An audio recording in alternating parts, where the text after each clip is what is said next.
2020년 9월 6일 수요일 아침입니다. 오늘 말씀은 창세기 39장 1절부터 4절까지의 말씀 보겠습니다. 창세기 39장입니다. 1절 말씀 읽겠습니다. 요셉이 이끌려 애굽에 내려가매 바로의 신하 친위대장 애굽사람 보디발이 그를 그리로 데려간 이스마엘 사람의 손에서 요셉을 사니라. 아멘. 자, 1절은 요셉의 형들이 미움을 받아서 미디안 상인들에게 팔렸던 장면이죠. 37장 28절에 있는 장면이에요. 또 미디안 상인들이 애굽 땅 바로의 신하 친위대장 보디발에게 요셉을 팔아넘긴 것, 37장 36절 이것을 연결시켜주는 그런 구절이라고 할 수 있어요. 요셉이 애굽에 내려가매 하는 모습을 보면 겉으로는 요셉이 대상들에게 상인들에게 이끌려서 애굽까지 온 것 같습니다. 그러나 사실은 어떻게 된 것이에요? 하나님의 계획 가운데 있는 거죠. 섭리 가운데. 그것에 이끌려서 여기까지 오게 되었다. 이렇게 생각할 수 있는 것이죠. 약속의 땅 가나안을 떠나서 애굽으로 그들이 가게 된 것이 강조되죠. 왜 애굽으로 이스라엘 민족에 가 있느냐 하는 단서가 되는 그런 본문이라고 할 수 있어요. 그런데 본문을 보면 보디발이 이스마엘 사람의 손에서 요셉을 샀다 이렇게 말하죠. 37장과 39장 사이에 유다 이야기가 삽입되어 있었잖아요. 다시 요셉의 이야기로 전환하는, 알리는 역할을 하는 그런 장면이죠. 근데 본문을 자세히 보면 보디발이 미디안 상인들이 아닌 이스마엘 사람들에게서 요셉을 샀다. 이렇게 분명히 표현되어 있거든요. 요셉을 산 상인들이 미디안 상인들, 또 이스마엘 사람들, 이렇게 조금 다르게 표현되어 있어요. 그것에 대해서 많은 논란들을 하는데, 이스마엘은 부족 동맹의 큰 단위를 의미하는 거예요. 미디안은 그 부족 동맹 가운데 한 부족으로 보는 것이 적절한 해석으로 보입니다. 그러니까 그런 시비에 여러분 너무 이렇게 시간 보낼 건 없습니다. 2절 보겠습니다. 여호와께서 요셉과 함께 하심으로 그가 형통한 자가 되어 그의 주인 애굽 사람의 집에 있으니, 여호와께서 요셉과 함께 하심으로, 이렇게 되면 얘기 끝난 거죠. 그죠? 여호와께서, 이 애굽에서 요셉의 성공은 족장들에게 약속된 하나님의 언약, 아브라함부터 시작된 것이죠. 이게 하나님의 특별한 섭리로 성취된 것을 보여주는 그런 모습이에요. 여기서도 여호와하고 언약을 강조하는 여호와의 명칭이 사용되고 있는 것이죠. 여호와께서 함께 하셨다. 이삭과 야곱에게도 계속해서 반복되었던 표현입니다. 이삭에게 내가 너와 함께 있어 하고 하셨고, 또 형의 보복을 피해서 집을 떠나는 야곱에게 베델에서 나타나셨죠. 내가 너와 함께 있어 또 말하시죠. 또 야곱에게 단 아람을 떠나라 하실 때도 내가 너와 함께 있으리라 하셨습니다. 이 표현은 이사야서에서 처녀의 몸을 통해 태어날 메시아의 이름으로 나타나는 것이고, 또 마태복음 1장에서 또 언급되는 거예요. 창세기 39장에서는 이 표현이 요셉에게 무려 4번이나 사용됩니다. 요셉이 하나님의 인도와 보호 가운데 있다는 것을 계속해서 강조하는 것이죠. 그 결과 그는 형통한 자가 되는 것입니다. 여러분, 형통이라는 단어는 앞으로 나아간다, 발전한다, 그런 의미를 가지고 있어요. 이 단어는 요셉이 비록 형제들의 미움을 받아서 노예로 팔렸지만 그의 삶이 결코 불행으로 끝나지 않을 것이며 점점 더 형통하게 될 것을 암시해 주는 것이죠. 요셉의 삶은 하나님이 아브라함에게 이방에서 객이 되어 그들을 섬기게 됐고 그들은 400년 동안 내 자손을 괴롭히리라 하신 말씀이 이루어지는 출발점이죠. 이스라엘 민족의 애굽에서의 삶의 출발점. 형통이라는 단어를 잠깐 볼게요. 이 형통은 일반적으로는 현재 상태보다 더 잘 돼서 물질적으로, 영적으로 번영하고 풍성해지는 의미가 있습니다. 하나님은 이스라엘 백성에게 하나님의 언약을 지켜 행하면 형통하게 된다, 이렇게 약속하셨어요. 신명기 29장 6절에 나와있죠.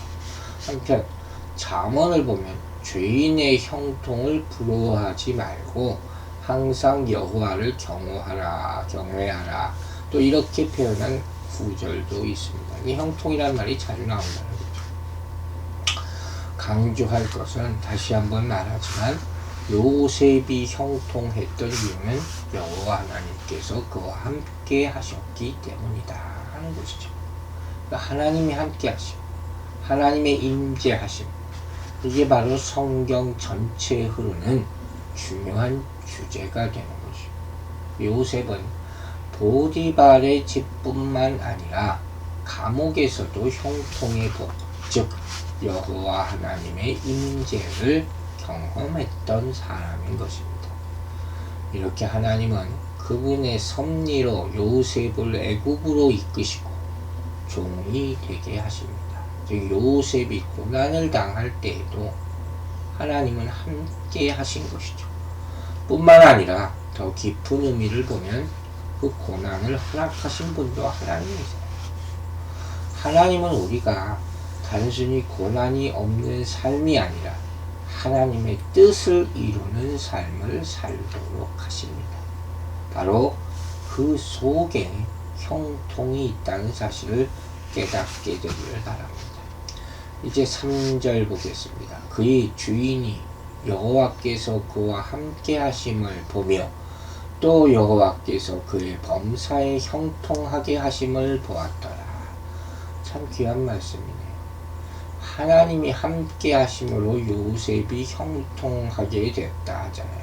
이것은 누구도 그의 주인 보디발도 봐서 알 수 있을 정도였다는 거죠. 인정받는 것이죠. 이는 마치 아비멜렉하고 그 일행이 이삭의 삶을 보고 여호와께서 너와 함께 계심을 우리가 분명히 보았으므로 이렇게 말했던 것과 똑같은 의미죠. 하나님이 함께 하신 요셉의 삶은 하나님을 알지 못하는 자에게도 인정을 받았던 것입니다. 여기서 우리는 한번 생각해 볼 필요가 있죠. 우리는 고난과 역경 가운데서도 하나님의 인도하심과 보호하심을 인정하고 그분을 의지하며 따릅니까? 이 질문이 먼저겠죠. 또 우리와 함께 하시는 임마누엘의 은혜를 누리고 있습니까? 하나님이 우리와 함께 하신다는 사실을 하나님을 알지 못하는 자들에게도 인정받고 있습니까? 이 세 가지가 다 합당하게 이루어지기를 주의 이름으로 축원합니다.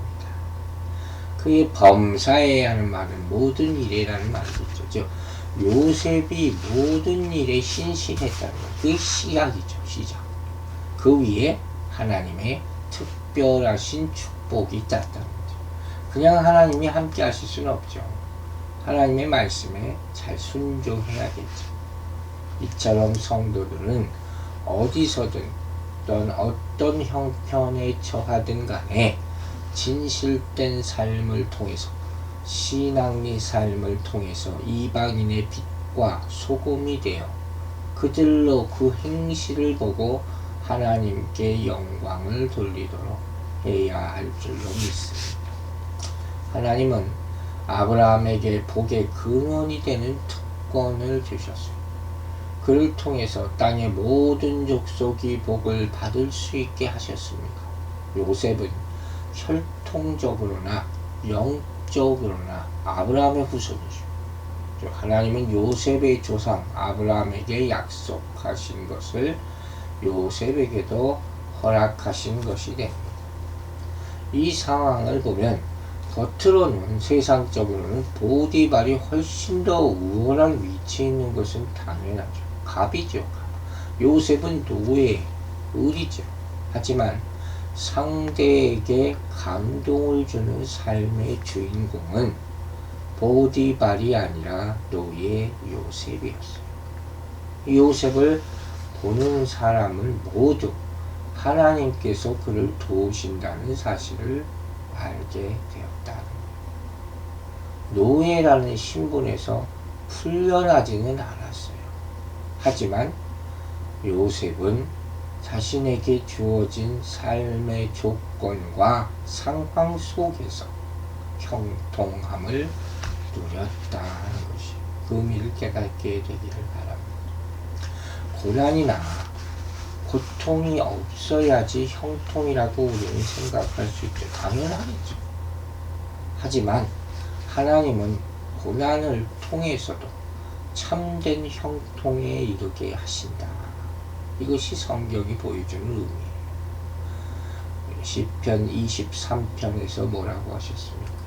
사망의 음침한 골짜기를 지날지라도 주께서 함께 하신다. 이 말씀이 바로 형통인 줄로 믿으시기 바랍니다. 보디발이 보기에도 참 그것은 놀랍고 감동적인 일이었다는 것입니다. 4절입니다. 요셉이 그의 주인에게 은혜를 입어 섬기매 그가 요셉을 가정 총무로 삼고 자기의 소유를 다 그의 손에 위탁하니 요셉은 주인을 아주 잘 섬겼던 것 같아요. 섬기다는 말은 노예로서 섬기는 모습을 보통 나타내죠. 여기서는 중요한 인물이나 통치자에 대한 개인적인 섬김의 의미가 있어요. 예를 들면 여호수아가 모세를 충성되게 섬기는 모습. 또 한 가지 섬김의 의미는 제사장의 섬김, 하나님을 섬길 때 하는 섬김이죠. 즉 성소에서 섬기는 그런 의미로 사용되는 것이죠. 요셉이 비록 노예였지만 노예처럼 살지 않았다는 거예요. 주인을 옆에서 보필하는 자로 살았다. 섬김도 그 뜻을 어떻게 알고 사용하느냐에 따라서 평가가 이렇게 달라질 수 있습니다. 그러자 보디발은 요셉을 가정 총무로 삼고 모든 재산을 맡깁니다. 가정 총무는 집 전체 일을 관리하는 집사장이에요. 그 당시 부유한 집에 이런 직책이 있었다. 노예들이 하는 일 가운데 하나이죠. 이 직책은 참 하나님께서 허락하신 직책이겠죠. 그래서 요셉으로 하여금 이 집에서 일하는 법을 익히게 해서 장차 애굽의 곡물 관리자로서의 역할을 잘 수행할 수 있도록 훈련시키신 것이죠. 그의 손에 위탁했다는 말도 참 의미심장합니다. 손이라는 것이 중요하죠. 상징적으로 성경에 나오는 힘, 권세 이렇게 이 뜻을 얘기하죠. 특히 하나님의 손 할 때는 하나님의 능력, 하나님의 권세, 하나님의 보호하심, 심판하심 이런 뜻으로 쓰이는 거예요. 요셉은 미디안 상인의 손에서 보디발의 집에 팔립니다. 그리고 보디발의 집과 모든 것이 요셉의 손에 맡겨집니다. 근데 나중에 또 요셉의 옷이 여인의 옷에 있어서 유혹과 모함을 받게 됩니다. 참 손이라는 것이 쓰임이 다양합니다. 즉 요셉이 능력을 얻거나 상실할 때마다 손이라는 표현이 나타나는, 우리가 의지할 손은, 붙잡아야 할 손은 하나님의 손밖에 없습니다. 내 손을 펴고 하나님의 손을 붙잡을 때 그의 힘과 능력이 임하고 그로 말미암아 형통하게 될 줄로 믿습니다. 기도하겠습니다. 아버지 하나님 감사합니다. 요셉의 인생이 우리의 눈으로 보면 어떻게 전개될지 상상할 수 없으나 하나님의 손 안에 붙잡혀 있는 관계로 점점 형통한 길로 가게 하심을, 보게 하심을 감사합니다. 우리의 인생도 어렵고 힘든 구렁이에 빠진 것 같을 때가 있지만 건져주시는 하나님의 손에 의지하고 장래를 계획하고 우리의 인생이 거기까지 인내하여 달려오기를 기다리시는 하나님의 품 앞에 모두가 의지할 수 있도록 인도하여 주시옵소서. 하나님께서 인생의 고난 가운데 형통의 의미를 깨닫게 해주심을 감사드리며 예수 그리스도의 이름으로 기도했습니다. 아멘.